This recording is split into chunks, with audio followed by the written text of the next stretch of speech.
सभी माताजी भक्तों को जय माता दी।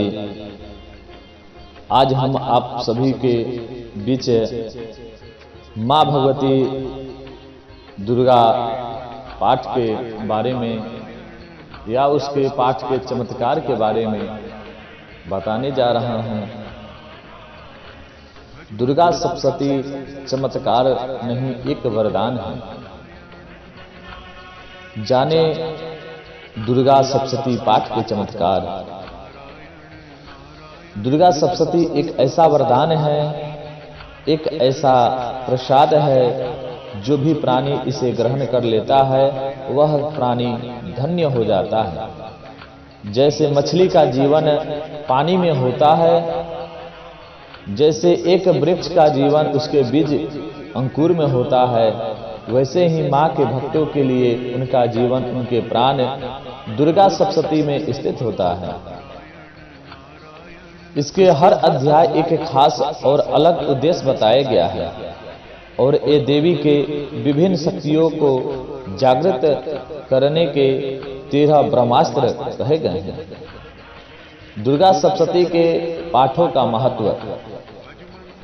श्री मार्कंडेय पुराण में वर्णित चमत्कारिक देवी महात्म्य में मां दुर्गा के विभिन्न रूपों का वर्णन।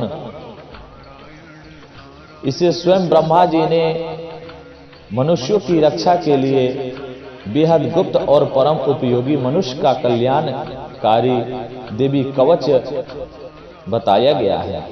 स्वयं ब्रह्मदेव ने कहा कि जो भी मनुष्य दुर्गा सप्तशती का पाठ करेगा वह परम सुख ऐश्वर्य को प्राप्त होगा तथा अंत में मोक्ष को प्राप्त होगा। इस दुर्गा सप्तशती को अलग अलग नामों से भी जाना जाता है, जैसे सतचंडी, नवचंडी अथवा चंडी पाठ भी कहा गया है।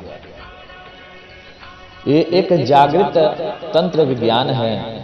दुर्गा सप्तशती पाठ के श्लोक का असर निश्चित रूप से ही प्राप्त होता है और तीव्र गति का प्रभाव पड़ता है। इसमें ब्रह्मांड के तीव्र शक्तियों का ज्ञान छुपा हुआ है। यदि मनुष्य सही तरीके से और सही विधि से पढ़ लेता है तो मनुष्य के जीवन में समस्त परेशानियां का अंत सुनिश्चित है। इसमें कोई संदेह नहीं है। श्री दुर्गा सप्तशती पाठ करने का फल। दुर्गा सप्तशती का प्रथम अध्याय जैसे किसी भी प्रकार की चिंता है, किसी भी प्रकार का मानसिक विकार यानी मानसिक कष्ट है, तो दुर्गा सप्तशती का प्रथम अध्याय के पाठ से इन सभी मानसिक विचारों और दुश्चिंताओं से मुक्ति मिल जाती है। इंसान की चेतना जागृत होती है और विचारों को सही दिशा मिलती है।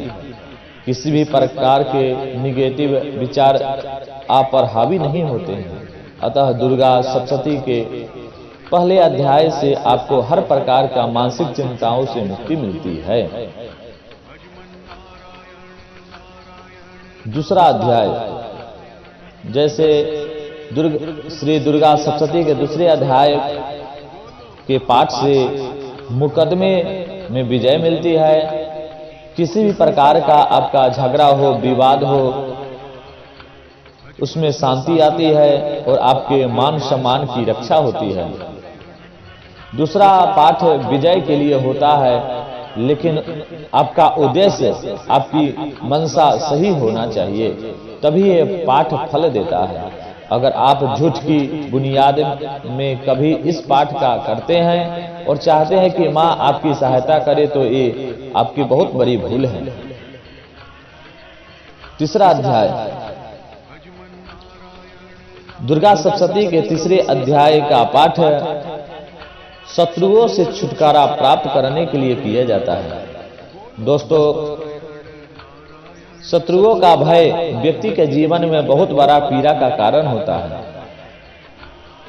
क्योंकि यह ग्रस्त व्यक्तियों चाहे वो कितनी भी सुख सुविधा में रहता हो, कभी वह दुखी नहीं हो रह सकता। अतः इस अध्याय के पाठ करने से आंतरिक और बाहरी दोनों प्रकार का भय नष्ट हो जाते हैं। अगर आपके गुप्त शत्रु हैं जिनका पता नहीं चलता है और जो सबसे ज्यादा हानि पहुंचा सकते हैं, तो ऐसे शत्रुओं से छुटकारा पाने के लिए तीसरे अध्याय का पाठ करना सर्वोत्तम माना गया है। चौथा अध्याय श्री दुर्गा सप्तशती का चौथा अध्याय मां की शक्ति प्राप्त करने के लिए, उनकी शक्ति, उनकी ऊर्जा को प्राप्त करने के लिए और उनके दर्शनों के लिए सर्वोत्तम है। वैसे तो इस ग्रंथ के हर अध्याय के हर शब्द में मां की ऊर्जा निहित है, फिर भी मां के निष्काम भक्ति महसूस करने के लिए और दर्शन प्राप्त करने के लिए यह अध्याय सर्वश्रेष्ठ माना गया है। पंचम अध्याय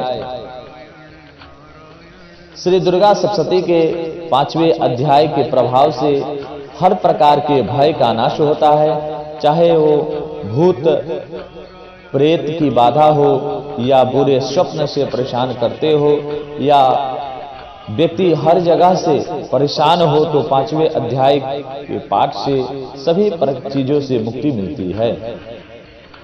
छठवां अध्याय श्री दुर्गा सप्तशती के इस अध्याय का पाठ किसी भी प्रकार की तंत्र बाधा हटाने के लिए किया जाता है।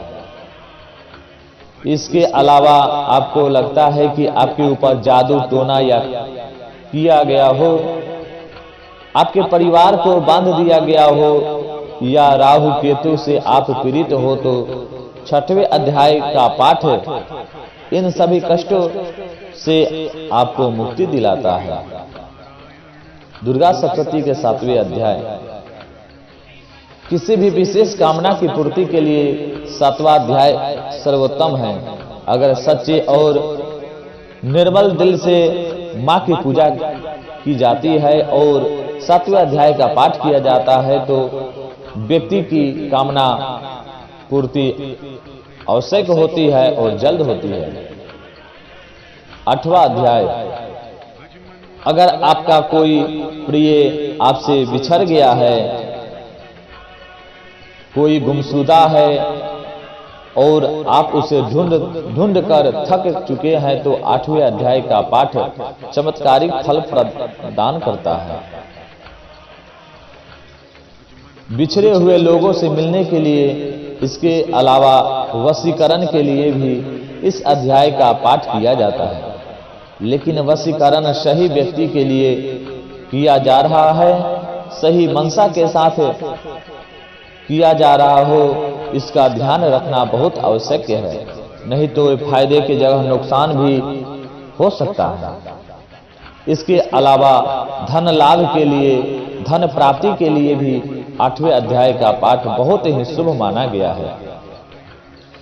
दुर्गा सप्तशती का 9वें अध्याय 9वां अध्याय का पाठ संतान के लिए किया जाता है।